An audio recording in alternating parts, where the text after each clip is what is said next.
I heard a new sound. A sharp tick, tick, tick against one of the glass windows. I slowly turned.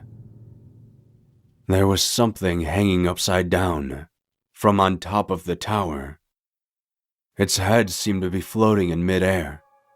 Long, stringy black hair dangled from its scalp like a torn-up bedsheet. Its eyes were heavily sunken into its face, and they didn't seem to have any pupils. A twisted grin stretched from ear to ear. Teeth, like sharp, jagged rocks, infested its mouth. Long, bony fingers held this thing in place against the glass. Fingers that were nearly as long as my forearm. It curled a single finger, wrapping the nail against the glass over and over again.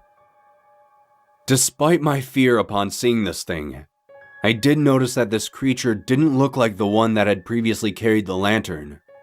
Well, not entirely the same, that is. This one looked vicious, like it wanted to harm me, while the other one just seemed curious, if that makes any sense. It stared at me like a beast, stalking its prey. I could feel my throat begin to dry up and sweat begin to drop from my forehead. I eyed the shotgun resting on the ground near where I was previously sitting. Its teeth began to separate, revealing a slimy black tongue that licked across the glass. Strings of foul saliva dripped against it, nearly causing me to gag. It began tapping harder and harder on the glass.